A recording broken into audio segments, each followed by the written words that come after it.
Not here for football today. I'm actually here for a bit of aero testing at Newcastle under Lyme velodrome near Stoke-on-Trent in glorious Staffordshire. And yeah, today I'm meeting up with my coach Chris. We're trying a few different things on the bike. A couple of weeks ago we did some testing at the lab at Loughborough University and got some interesting data which I'll go through in a bit. But yeah, this morning the plan is I've got a few helmets to try out. I need to try a few different tri-suits out, all getting ready for Roth, which is in 5 weeks time, and figuring out what gear I'm going to use on race day. So yeah, quite excited, hoping the wind stays down, because if it picks up too much then the data gets a bit bad, but not a whole lot I can do to control that. So I'm just waiting now for Chris, and then we'll get the bike out, get a few warm-up laps done, get stuff calibrated and start testing. Right, we're now inside Newcastle under Lyme velodrome and Newcastle Town Football Club pitch, although they're no longer playing football as it's the summer break. You know more about football than I do. Off season. Chris is just setting up the aero sensor on the bike and the Garmin. It's a little bit breezy, but we should be able to pull that out of the data to get the good bits. And yeah, I'm going to get changed into my current gear, and then we'll start making some changes. So we've got like a baseline established, and then we can kind of see what's working better and what's not working. Either way, it'll be lots of learning. And you brought the sun as well, Chris, so thank you for that. Nice weather, luckily. Yeah.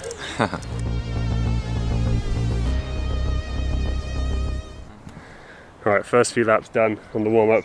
Actually in the Zone 3 tri-suit, not the Enduro one, because, I don't know, why did we change? That's the one you're most likely to wear, isn't it? That's the most comfortable, the newest suit, so you're probably going to be in that one or the large, aren't you? So yeah, definitely. That's our baseline suit, I think. And the Enduro one's a bit see-through in the rear area, so I don't think I want to expose myself to Germany.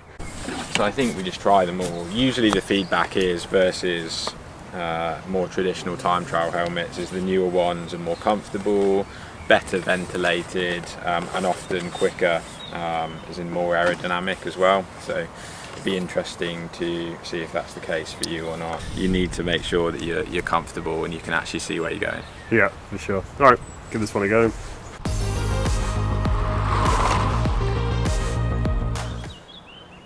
Net drone laps done, data pending. You said it didn't feel that much different, did you, to the Javelin? No, it's kind of like the same sort of comfort level. It's got good visibility, and it's quite similar as well, isn't it, to that one?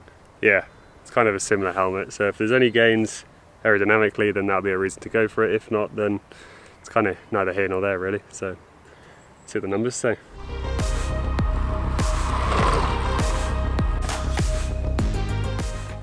Right, so that was the second run in the Met Drone medium size done, and first run signs were encouraging, so we did a second one just to see how that looks, make sure it's not an anomaly.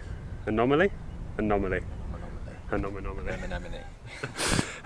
we'll see what that says, and then if that's an improvement with that helmet, then it's good to know. Okay, next up, Casque Mistral, this bad boy in large. Back on the scales.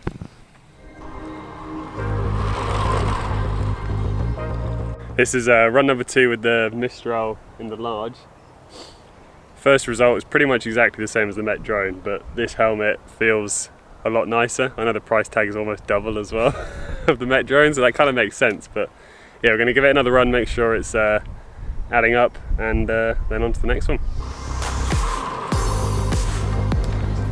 So, the Mistral Large has been tested, the sun cream has been put on as the big bright ball in the sky is out, and we're moving on to another helmet.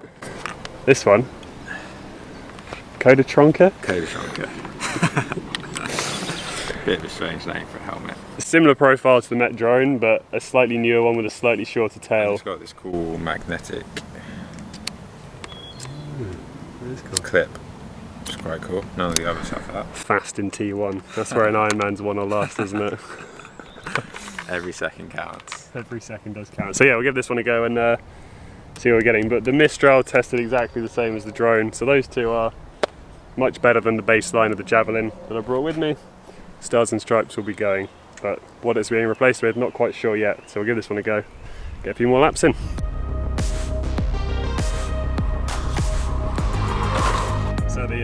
the Kodachronka was like pretty much on the same level as the other helmets we've tested so far. They've all come out relatively the same, so that's at Ironman race power, not far off race speed I'd imagine as well, although I've got tyres to change.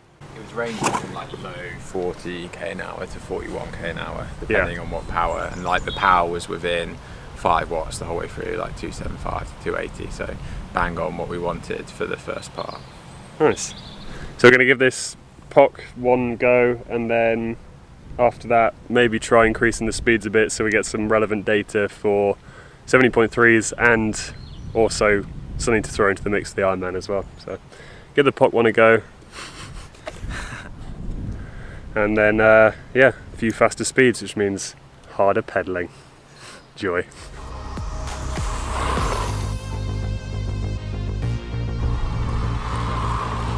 Right, we're braking now for a bit.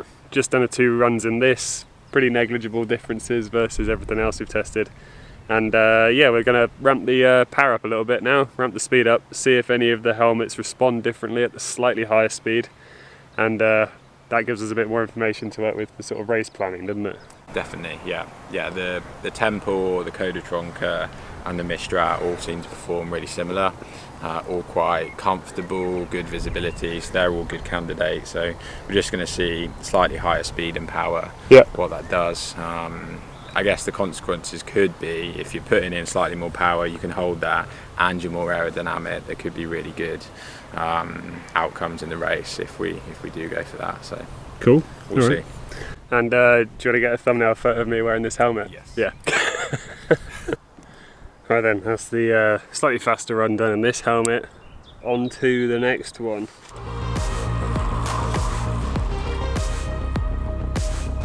Right then, with the Mistral being the best choice at the 290 watt power.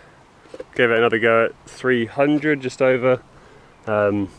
Just means that Chris has basically got a bit more data to work with for race simulation modelling, and yeah, that's definitely working out to be the fastest one for me so far. I think it's probably helmets sorted. Might try a few different secret sauce style things for the last few runs if we've got time. I don't know how much longer we've got, but yeah, that's definitely helmet choice sorted for now.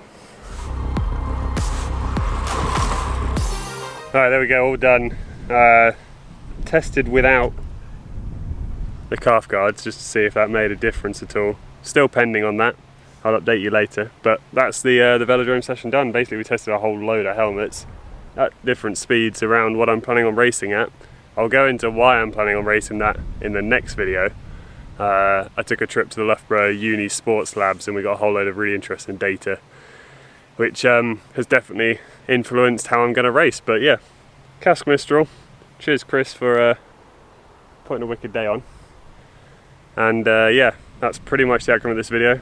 If you want to do aero testing as well, Chris does offer this as a service. You do it here, right? And yeah, we did do it in Mallory, but now we're using this velodrome in Newcastle under Lyme. This is the 3rd session that I've done here now, so not many, but each one of them we've got really good data. And I'm still sharing the data we get with the company, which is called Nocio, so we're getting some really good feedback from them, and yeah, usually able to make really good informed decisions during the sessions too, which is what we all want to do.